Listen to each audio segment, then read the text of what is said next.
Did Chris Hanley win that raffle? He was in my wedding. He owes me money. All right, absolutely. You can sign the check right over to me whenever you're done. It's good to be back here in Montgomery County, the Mohawk Valley, whatever you want to call it. I love coming to this area because it reminds me of the ultimate irony. The ultimate irony is for years while I was here, I drove my teachers absolutely insane. And now, lo and behold, I am a teacher. Absolutely. The chickens have absolutely come home to roost. And the reason I keep coming here is I come here to get inspired. Inspired by my teachers. I'm talking about level-headed, warm teachers, people with a good head on their shoulders, people that are calm. What's his name? That one guy. Oh yeah, Craig Phillips. Yeah. Oh yeah, you know him. You know him. Okay, all right, yeah. Craig's one of my major inspirational figures throughout my teaching career. In fact, to this day, I still have nightmares about him. I'll wake up in the middle of the night and I'll think he's yelling at me, "Unbelievable!" Cheers up and down my spine, absolutely. Anyway, yeah, Craig Phillips is a great guy. He's always chewing on that one finger, too. You know that one finger? He's always chewing on it. Always, you know, good things are going to happen when he's chewing on that finger. I love that. It's kind of like his trademark. The only part I don't like, the only person that doesn't like when Craig does that is his dentist. Doc Pinheiro can't stand it, let me tell you. He tells him every single time. I tell you one more time, Craig, if you chew on that finger, I'm not going to fix this thing anymore. Absolutely not. But Craig, like I said, was one of the major inspirational forces in me becoming a teacher. Because he taught me the most important lesson when it comes to teaching. That you absolutely have to be a little bit crazy to be a teacher. You have to be a little bit nuts. And I can explain that to you. Now, as was pointed out earlier, I am an English teacher. So I am constantly dealing with essays and things like that. I think you have to be kind of a tough guy when you're a middle school teacher. You have to definitely have a tougher edge to yourself.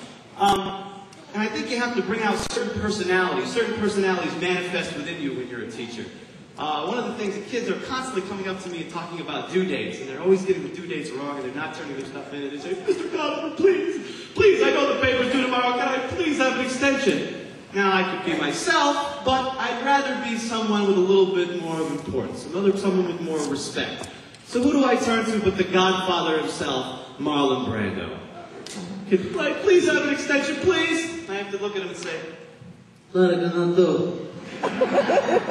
If you had only come to me only maybe 2 days earlier, maybe we could have avoided this mess. Instead, I'm going to have to make you an offer you can't refuse."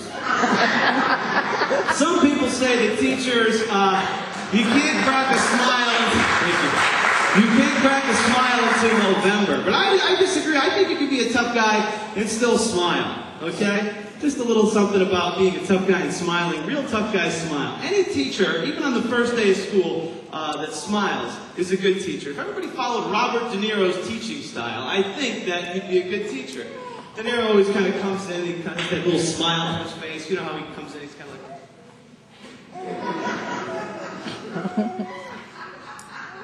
Look at me, huh? You don't even have to know anybody's name. Yo, over there, yo. Not yo, yo. Come here, yo. No, yo, you good, yo. You're good. Yo, you insulted me a little bit. You got a little out of yourself. There you go, a little bit.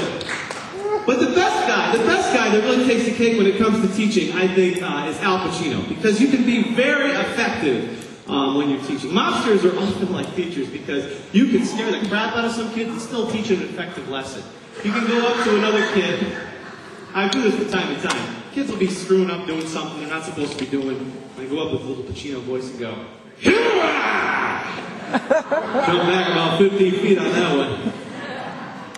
You catch him in a lie? "You, sir, are a liar. Liar, liar, your pants are on fire!" But it doesn't really it's not that easy when you start teaching. I didn't really get this talent right away. You have to actually try and work at it. When I first started teaching, it wasn't a pretty picture. It was like, I teach 8th grade, but it was like I was teaching kindergarten. Kids were jumping around all over the place, making all kinds of noises. I felt like Ray Romano. Remember Ray Romano from Everybody Loves Raymond? Kids were jumping on. I was like, "Oh, come on, stop it! No, stop! Oh, man, no!" But, you know, the kids, you need to get their respect. And when I first started teaching, unfortunately, I didn't have it. It was like they were Rodney Dangerfield in the back of the classroom when I was up in front teaching this. One kid would look in the back of the classroom, look at me and say, "Oh, this guy, I don't believe it. He doesn't get no respect at all. Absolutely no respect at all." The other day, you know what he said to little Billy? He told Billy to take out the trash.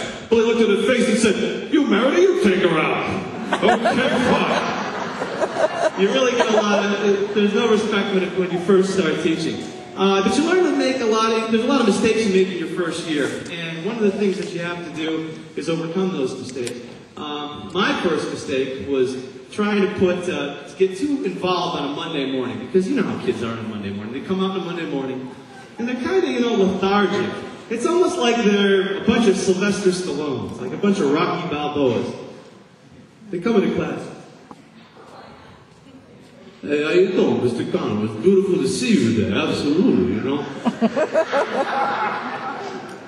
I want to let you know, I don't feel so good today. I want to know if maybe it'd be okay if, like I take a nap or something, you know?"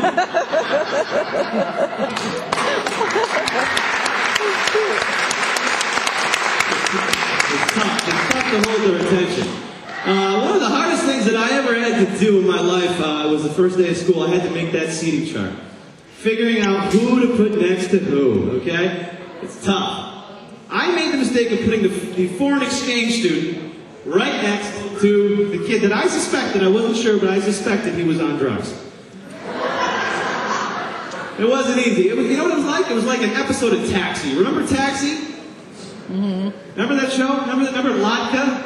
Andy Kaufman? Remember Jim Ignatowski, the guy that played like Christopher Lloyd? Those two? Every day it was like a comedy between those two. It was like one would turn to the other. Excuse me, can I please borrow a pencil? The other guy would look at him and go, "Oh!" "Excuse me, I need a pencil for my English examination." "Okay, dog." Thank you very much.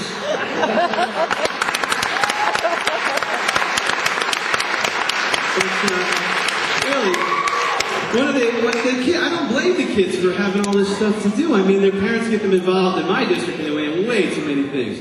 They constantly don't have their homework done. And because they have so many other extracurricular activities to do. They're like a bunch of simple-minded Forrest Gumps with one-track minds. Remember Forrest Gump? I come into school, I say, "Excuse me, did you do your homework over the weekend?" "No, I didn't do any homework over the weekend." "Well, why didn't you do any of your homework over the weekend?" "Well, first I had a football game, then I had track practice, and then I had to practice my oboe, and then I had karate lessons." "Well, what did you do on Sunday?" "Well, I went to a marathon and I was running."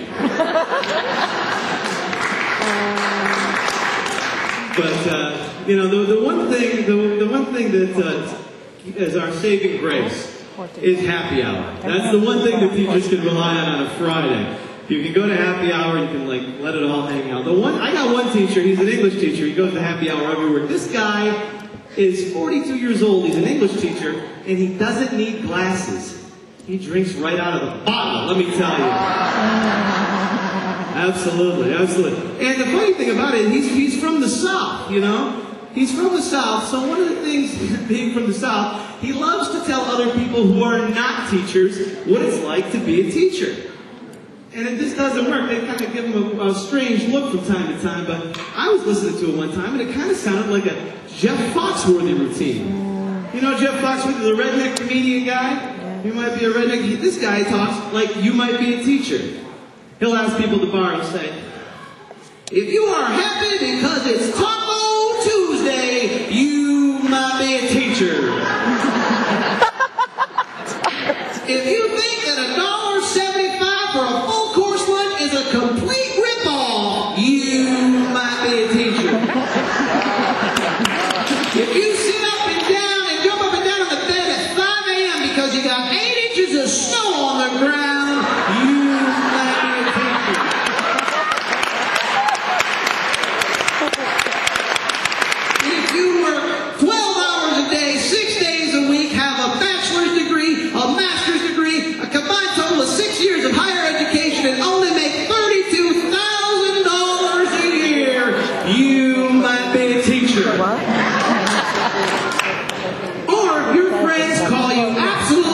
crazy, insane, schizophrenic, because you work with kids every day of your life, you might be a teacher. Thank you very much. Have a wonderful evening.